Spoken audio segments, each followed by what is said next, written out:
Many foreigners, myself included, have tried to find a way to get between the Baltic capitals by train. It's not ridiculous to think that something like this should exist by now. After all, people often see products like the EuRail pass and assume that all of Europe is connected by passenger rail services. And, I mean, most of it is. You can get from Paris to Amsterdam by train, Berlin to Rome, Budapest to Prague, and the list goes on and on and on. But strangely, train connectivity in the Baltics is lacking. Despite what this auto-generated search result says, there are no direct trains between Vilnius and Riga at the moment.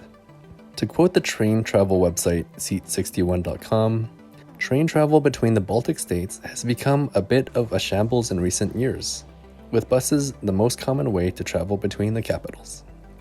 So there was an indirect rail option to get from Vilnius to Riga through the Latvian city of Daugavpils, only on weekends, but this was shut down because of COVID and still hasn't been reactivated. The site seems to be right.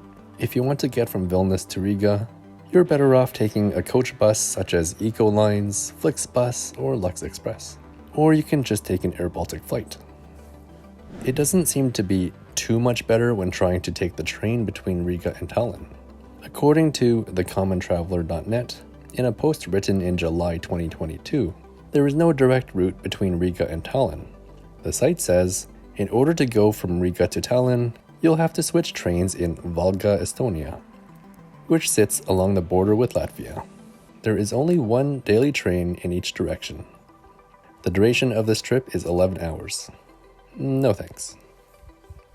The one reason why Lithuania isn't too well connected with the rest of Europe by rail could be due to the country's broad-gauge railroads, which use 1,520mm track.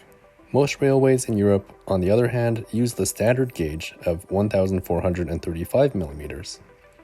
Now, I should say that there are some infrequent trains to Poland these days, and so I'm guessing that the country is a mix of different gauges.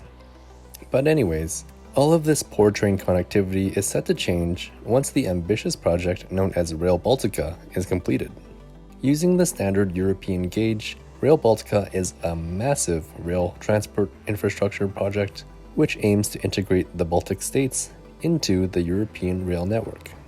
The project includes 5 EU countries: Poland, Lithuania, Latvia, Estonia, and Finland.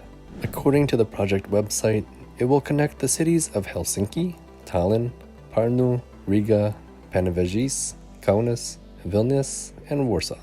The Helsinki-Tallinn portion is one of the more interesting portions of the project. This is a plan for an underwater section that will be 103 kilometers long.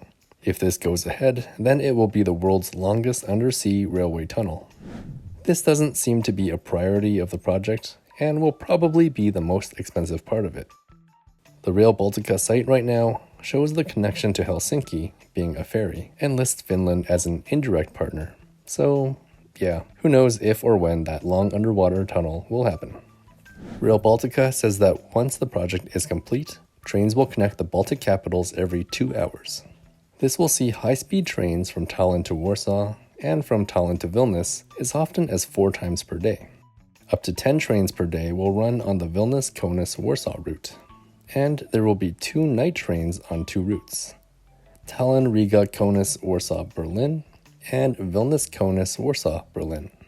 The project also says that Riga International Airport will be connected to the Riga Central Station with at least 1 train every 30 minutes. But since this is a channel that focuses on Lithuania, let's look at how Rail Baltica will affect the country. From Vilnius, it's estimated that passengers will be able to reach Riga in 2 hours instead of the 4 hours by bus.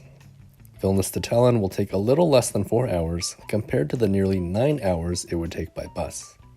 The busy Vilnius to Kaunas corridor is said to take just 40 minutes instead of the current 70 to 90 minutes with the current trains. These speedy travel times are obviously achieved because the trains are high speed and will be fully electrified to run at 249 kilometers per hour. One of the most exciting parts of Rail Baltica for Lithuania is the fact that Vilnius's train station will be completely replaced. A design competition was established, and the winner was ultimately Zaha Hadid Architects. Integrating into the existing old Soviet-style building, instead of replacing it, the project will add a 46-meter wide concourse bridge spanning 150 meters across the railway platforms. The website of the architects notes that there will be green roofs, landscaping, and planting to lower temperatures in summer and provide heat insulation in the winter. There will also be public spaces such as an amphitheater and a public terrace. It's all really exciting, but I'm sure there will be a lot of inconveniences and delays before we get to the point where everything is complete. Already, this project is a few years behind schedule, originally set to be partially operational by 2024, but the new target date is now 2030. I'm sure COVID and supply chain issues had a huge part to play in the delays, and I'm guessing Russia's invasion of Ukraine and resulting spikes in energy prices haven't helped much either. At the moment, it's estimated that Rail Baltica is about 2 billion euros over budget. The project is constantly changing though, and so I'll leave some links in the description so that you can get the most up-to-date information.